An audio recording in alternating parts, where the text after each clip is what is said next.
Image pauda meng tabi punamapu khurumjari ngasigi maruiba pauda ngasi kisan divas palan pangthok nake BJP na lusingba sarkar asi chawkhat thorangi thabakta tung hanna chatle hairi agni for misal ngasi mai pakna changyang tawkhre haujik mapungiba pawmuk lobirasi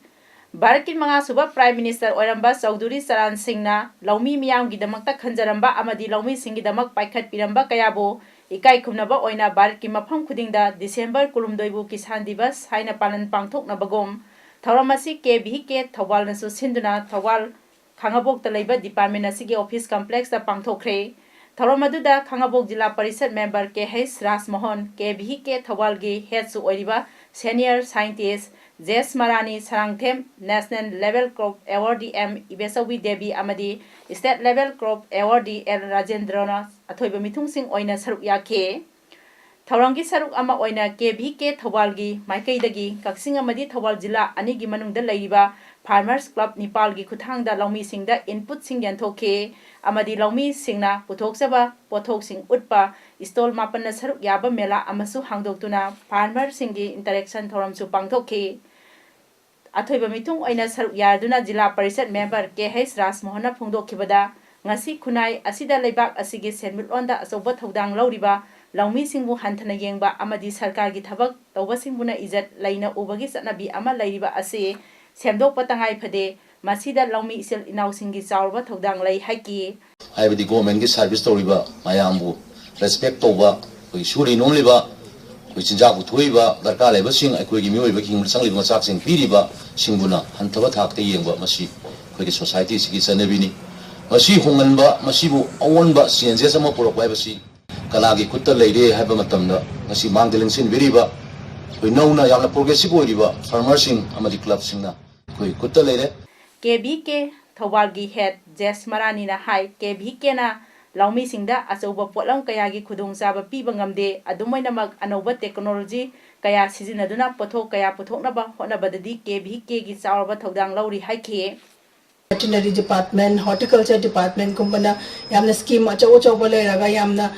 kano farmers ta yamna pot oina kain oina yam chaw na pibagi adumati akoi KVKD na adumati leijade adubu akoi KVKD always akoi na technology transfer approved technology afaba makhangi si se farmers field tawraga hana akoi na farmers field tawraga ya di haba mayam singdo khangam matung da akoi farmers friend mayam singsiga pulak punsanaraga technology transfer tawani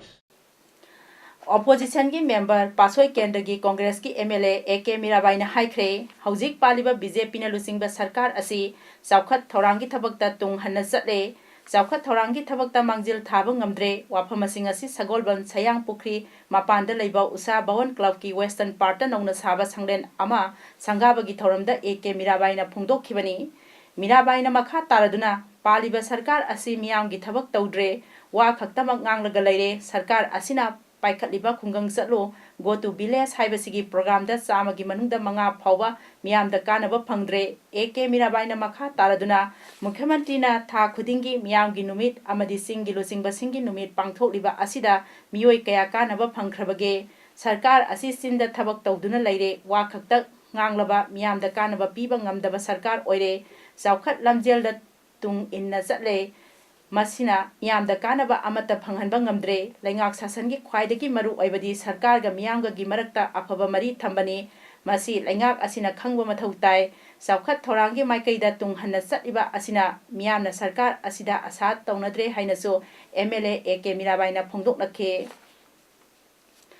Library and Information Center Kaksina Sinduna Tongan Tonganba category ahumda pangthokhiba state level competitive examinations for class 10 2018 gi phallaw thokle 13th Mayang Lambam Asau Memorial Competitive Examination in English for class 10 da PR English School gi KSS Galax na first School asimaki KSS Rabindranath second amadi Wisdom Foundation Khangaboke Kulakpam Safiana third take 10 state level Chandragulab Memorial Mathematics Competition for class 10 dana Sanatombi Oriental English School Kombigi W Sanamatum Maitaina first Martin Garmar School Kaksingi T.H. Nelson Sarangana second amadi Antarctic English School Jaripok Lanmanaigi MD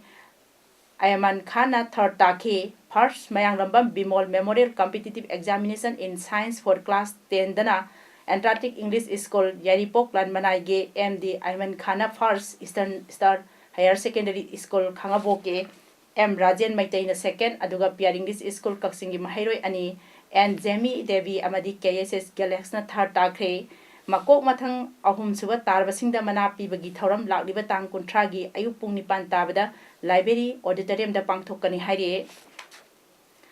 Kaksing Educational Trust Cat Kaksing na sinduna ngasi Padmaratna English School da ayuk pung mapandagi taramathoy makhai phawba tarnithoi suba Cat Scholarship Test amadi ahanba district level scholarship test Kaksing district pangthokre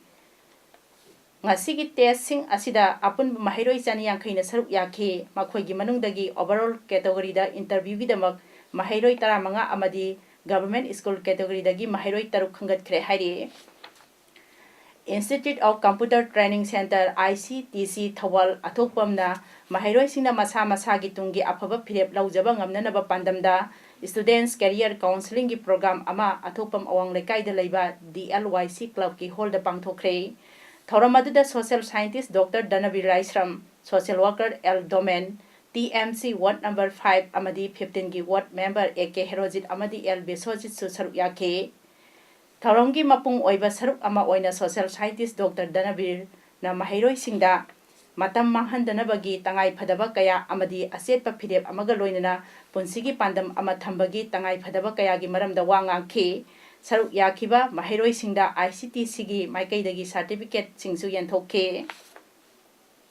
Jawaharlal Nehru Manipur Dance Academy dagi mateng lauraga Manipuri Sahitya Parishad ka khusamnaduna Sri Sri Radha Govinda Cultural Organization Kamalpur na sinduna Tripura gi Dalai District ki manungda laiba maitai khur Panchasi da Manipur Jagoi workshop ama chatliba thasi gi tang 19 da hawdokre workshop asi numit 10 ni supna chathagadabani haire Hauji sahi mari supna pairiba BJP NDA gi lengak asi haukiba Lok Sabha election da sada kunthamathoi vote pi kiba khulingba lengak ni NDA lengak asi laibak asi gi lairaba miyam sada humputramathoi miot minai chathaba lengak ni haina CPI Manipur State ke Secretary Sotin Kumar na phongdokre ngasi BT Road ki Irabot Bhawan da laiba party asi gi office ta pangthokpa pawgi mifam amada Sotin Kumar na pawmising da makhata na haike India lengak na ngasi phawba lairaba miyam gidamak sakhiba wasak ngakpa ngamdri maram aduna India ki state manga gi election da BJP gi lengak asi mathang kaitharakpani maram aduna Communist Party asina communal anti social amadi anti secularism gi lengak lon asi Lok Sabha election da BJP lengak amu halaktana ba honaragani State Party asi haukiba tha ahum mari gi manungda lamdam asida thokiba thodok wathok sing asigi matangda India gi Parliament Prime Minister President amadi Council Official sing yauna isu asigi matangda pukhatkre loinana haukiba numit kharani gi mamangda journalist Kesosarbu jail da pharba matung amuk bel da thadok le hairaga tha 12 gi NSA pansinduna phajinba haibasi maram chade masigi damakta party asina National Council meeting da mahapu thadok naba akanba warep laukhre masida sunatana hoji Laidiba Manipur University gi wathok asi BJP amadi NDA gi miyoini haijaba AP Pande case asigi matang border gi pillar gi issue Citizens Amendment Bill Framework Agreement amadi asfa gi piriba asi yaningde haibana singba kaya party asina pukhatkre State asida kabui community gi masing asi noma gi hantharapagum tawre asiguma phibam asida Manipur gi oina state asida khundariba kabui singi identity ngak na thamnaba hona si haina kariyumai home gi president Dr. K Hira kabui na phongdokre ngasi kabui kariyumai home da sinduna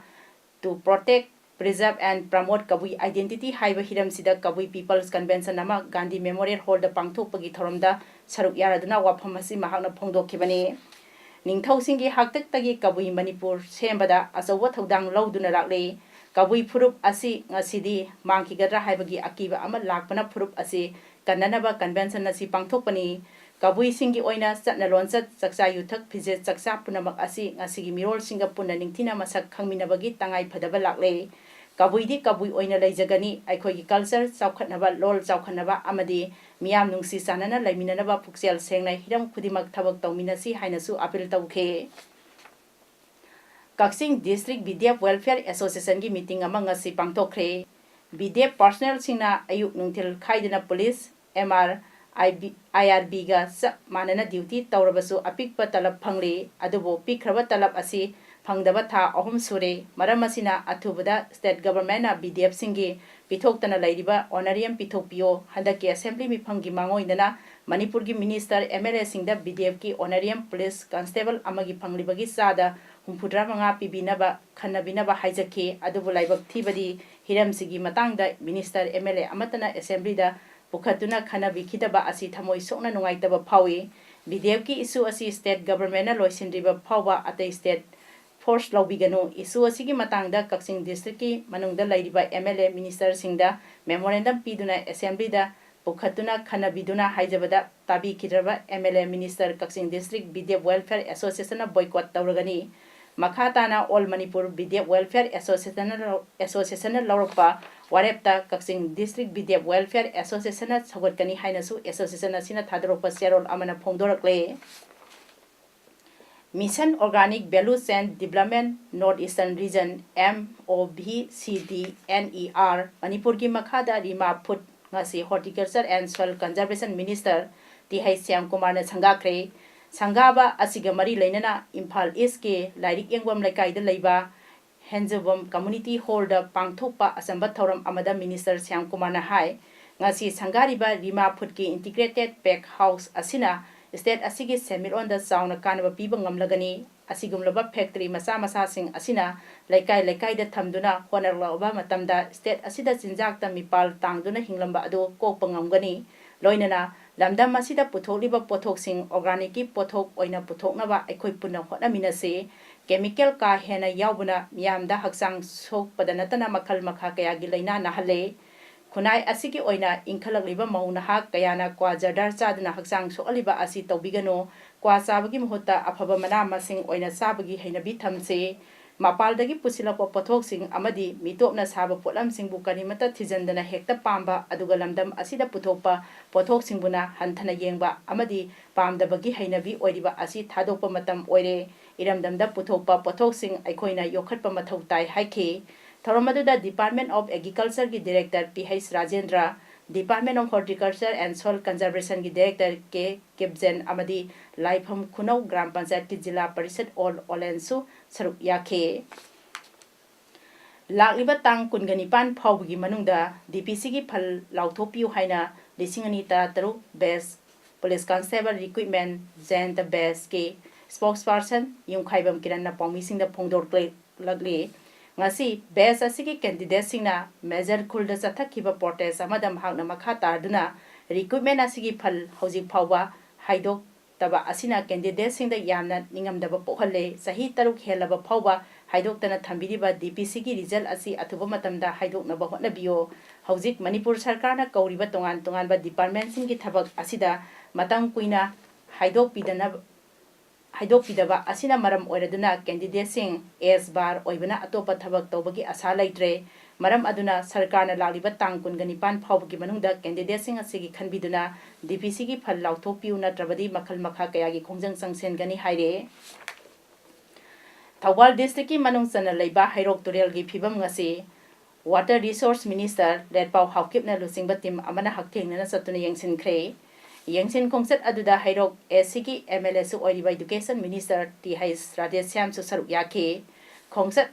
asiga mari lainana hairok turel da seliba ising ningthina athingba laitana selhanana ba honari loinana turel torban asigi mapalda miyamna uwa thajin biduna turel asi kannaba honasi turel asina loktak ta tagadaba oibana aikoina ising asi sengna amadi ningthijana selhanana ba honase ngasi yangsin ba satkiba mafam sing adudi hairok part 2 Wapopi thonggi akoiba mafam sing haingang ingang loki mafam sing ni khongset asida water resources department ki chief engineer Pritam yauna makok thongba official singsu saruk yakhe nuclear puba ngamba ballistic missile Agni 4 ngasi mai pangna changyeng tawkhre ngasi yupung ni 5 minute kunthra manga tarakpada Dr. Abdul Kalam ILL gi integrated test range ITR dagi laimai da kilometer lesing mari sana nuclear puba ngamba missile adu mai pakna changyeng tawkhibani ngasi gi asina Agni 4 missile gi tarelak suba changyeng tawbani hairi last trial adu sahi asigi January anida ngasi tawkiba mafam adu maktadagi changyeng tawkhibani missile adu meter kun sangi ton tare lumi Agni 4 missile asi advanced avionics 5th generation on board computer amasung distributed architecture yaure sahi ani suraba sexual harassment case ta chenariba major general ama thabak tagi lokthok naba army general court martial GCM amana recommend tawkhre Indian Penal Code IPC ki section 354A amasung Army Act 45 ki makhada charge tawriba officer adubu maral laire haina ngase nongthilpung ahum makhai tarpada Lieutenant Drains ki officer amana losingba GCM narai pikhibani officer adu hanana IPC ki section 354 ki makhada maral laire haikrabani aduga ngasina amuk IPC ki section 354A ki makhada charge tawkhre larmi gi satna pathak ki matung ina GCM gi recommendation adu confirmation gi damak chief of army staff tak thagadori GCM na lawribo warep adu higher authority na semdok pangami major general adu gi ukelna haiki